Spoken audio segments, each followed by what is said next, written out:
Kita sampaikan mic ini kepada Dr. Sigit Triyono. Kami persilakan.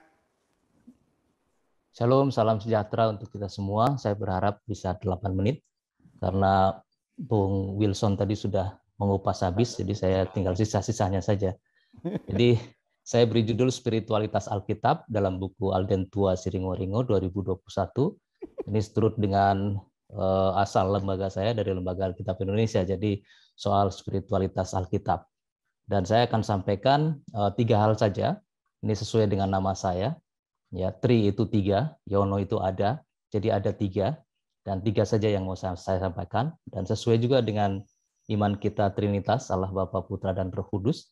Jadi angka 3 ini angka yang sangat powerful. Yang pertama adalah dorongan spiritual terbitnya buku, yang kedua adalah pembelajaran dari 2 buku yang diserempak diterbitkan, dan yang ketiga, yang menurut saya paling utama adalah aktualisasi kisah Alkitab. Yang pertama, dorongan spiritual terbitnya buku, izinkan saya untuk mengutip dari Winston Churchill, kita hidup dari apa yang kita dapatkan, tapi kita menciptakan kehidupan dari apa yang kita berikan. Jadi sesungguhnya menulis buku ini adalah upaya menciptakan kehidupan dari sisi spiritualitas. Dan spiritualitas sebuah buku, istimewa dari bukunya Bung Alden Tua ini, sahabat saya dan juga soulmate ya. Jadi spiritualitas buku ini adalah ada 2 aspek, inside out dan outside in, dan dua-duanya ada di dalam ekspresi buku Bung Alden ini. Inside out itu oleh karena ada kasih. Kasih itu secara sederhana sebenarnya definisinya memberi. Kamu kasih apa? Ya, kamu memberi apa? Nah, kasih adalah sebenarnya memberi. Nah, ini dorongan Bung Alden adalah inside out, ingin memberi. Dan itu sebenarnya sangat spiritual, sangat didorong oleh spiritualitas. Lalu yang kedua, seperti yang tadi Mas Ari katakan, Bung Alden Tua ini selalu khawatir, selalu punya beban, burden atau kepedulian ya, beban, burden itu, kepedulian itulah yang mendorong dari dalam untuk berkarya ya, untuk menulis buku. Jadi spiritualitas yang pertama, inside out ini sudah sangat terpenuhi dari ekspresi dari apa yang dituliskan oleh Bung Alden dalam 2 bukunya ini. Lalu juga ada outside in, ya, spiritualitas itu bisa dibangun dari luar, ya, ada fenomena-fenomena khusus yang membuat jadi tergerak, ya. Fenomena khusus itu antara lain adalah tentang COVID-19, ya. Juga kalau dalam buku yang setiap masa ada orangnya, setiap orang ada masanya ini outside in-nya, fenomena khususnya ada banyak.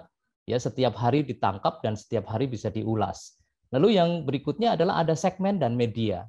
Ya, Bung Alden ini sangat cerdik, sangat jeli melihat segmen yang disasar dan juga melihat media. Ya, utamanya adalah media yang bukan hanya media sosial, tapi juga media Kompasiana, yang dimana di situ ada satu tempat tertentu yang memberikan satu wahana untuk bisa berinteraksi. Inilah yang pertama saya ingin sampaikan, bahwa dorongan spiritual terbitnya buku itu ada inside out dan ada outside in. Lalu yang berikutnya saya ingin sampaikan, yang kedua adalah pembelajaran dari 2 buku. Ya, buku yang pertama, Inspirasi di Masa Pandemi COVID-19, IDMPC, dan Setiap Masa Ada Orangnya, dan Setiap Orang Ada Masanya. Yang pertama, konsistensi menulis harian melahirkan karya besar.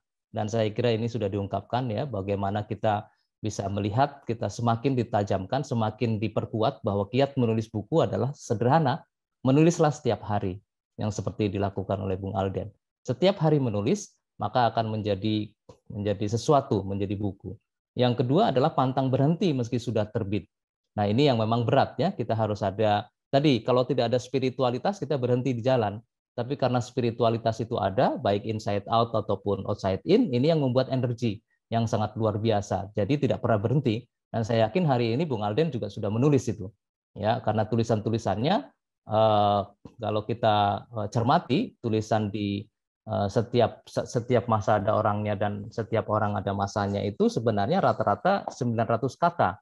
Ya, 900 kata, Dan itu secara psikologis kita jadi tidak terbeban, karena orang terbeban biasanya kalau 1.000, 1.500, 1.200 gitu. Tapi kalau di bawah 1.000 itu enteng saja gitu. Nah ini Bung Alden mengambil segmen itu, mengambil pilihan itu, sehingga membuat jadi juga tidak terasa terbeban untuk lari kencang. Yang kedua adalah kejelian melihat dan menanggapi isu aktual. Nah ini melanjutkan budaya ngobrol harian nih Bung Alden ini, karena sama-sama mirip seperti saya juga suka di warung kopi ya. Kalau saya di Siantar selalu di Lapo Tuak, dan itu ngobrol harian itulah yang sebenarnya dituliskan dan bisa menjadi sesuatu ya, tidak hanya menguap begitu saja, tapi ditulis supaya tidak menguap. Yang kedua adalah merajut jejak digital. Dan saya kira ini tadi sudah diungkapkan bagaimana Bung Alden juga memanfaatkan YouTube, memanfaatkan media-media sosial yang lain. Dan yang ketiga, terutama dari kakek dan cucu, adalah gaya dialog. Gaya dialog ini memungkinkan pelibatan pembaca. Kalau tadi Bung Wilson mengatakan cucu Wisnu Warman, dia ditulis oleh Parakitri Simbolon, itu orang Batak juga itu yang menulis. Nah, berarti ada tipikal orang Batak yang suka menceritakan soal cucu ini. Jadi saya kira bukan hanya kerinduan Bung Alden pengen punya cucu, tapi memang secara budaya itu ada inside out yang mendorong tentang hal itu. Pelibatan pembaca itu dimungkinkan karena kita melihat bukan hanya melihat, bukan hanya membaca, tapi kita ada di dalam dialog itu. Lalu yang kedua juga semangat mutualisme dan tak ada dominasi. Kalau dialog itu nggak ada dominasi, ya. Saya punya pengalaman dulu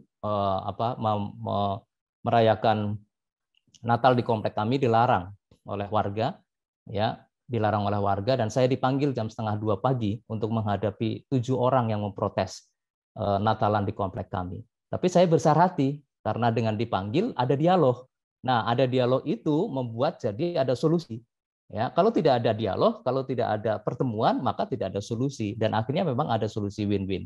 Dan itulah sebenarnya gaya dialog itu mungkin bukan hanya sekedar menyampaikan ide, tapi juga memberi wahana untuk memberikan mutualisme dan tidak ada dominasi. Yang terakhir, ini yang paling penting ya, aktualisasi kisah Alkitab dalam 2 buku itu. Yang pertama adalah eksplisit di buku Inspirasi di Masa Pandemi COVID-19 yang ada di nomor 25, judulnya Sang Janda Penakluk Hakim yang Lalim, ya. Itu Bung Alden Tua sudah menjalani PA dari Matius 15 ayat 21 sampai 28 dan Markus 7 24 sampai 30. Jadi ini sangat luar biasa dan ini sebenarnya abadi.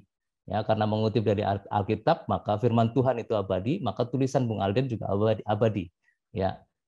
Lalu yang kedua, nomor 32, sang hamba pengutang yang tak tahu diri.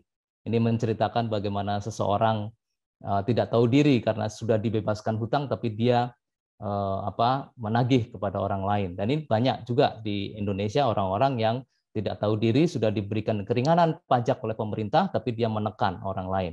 Matius 18 ayat 23 sampai 35. Dan yang ketiga adalah cerita tentang nomor 46 ya, dialog ini. Sang ibu pemegang komitmen dan janji kepada Tuhan. Ini kisah tentang bagaimana seorang janda ya di 1 Samuel 1 ayat 1 sampai 28 tentang kisah Samuel, di mana seorang ibu yang ditindas ya. Nah, ini mudah-mudahan cocok ya Bung Alden ya, ayat-ayatnya ya. Karena kalau nggak cocok, Bung Alden lah yang keliru, karena saya orang Alkitab. Jadi ini udah pas ini ya, eksplisit ya, dalam Inspirasi di Masa Pandemi COVID-19 ini, Bung Alden mengangkat ulang, mengaktualisasi ya kisah Alkitab dengan gayanya. Lalu yang kedua, secara implisit, seperti tadi dinyatakan oleh Bung Wilson juga, bahwa di semua artikel dalam 2 buku itu, ada kasih dan ada kepedulian, dan itu sebenarnya sudah ekspresi, sudah aktualisasi Alkitab di dalam semua artikel-artikel yang ada. Saya kira itu yang saya sampaikan, Mas Ari. Terima kasih. Mohon maaf kalau ada kurang-kurang, kalau ada kesalahan. Tuhan berkati. Salam Alkitab untuk semua.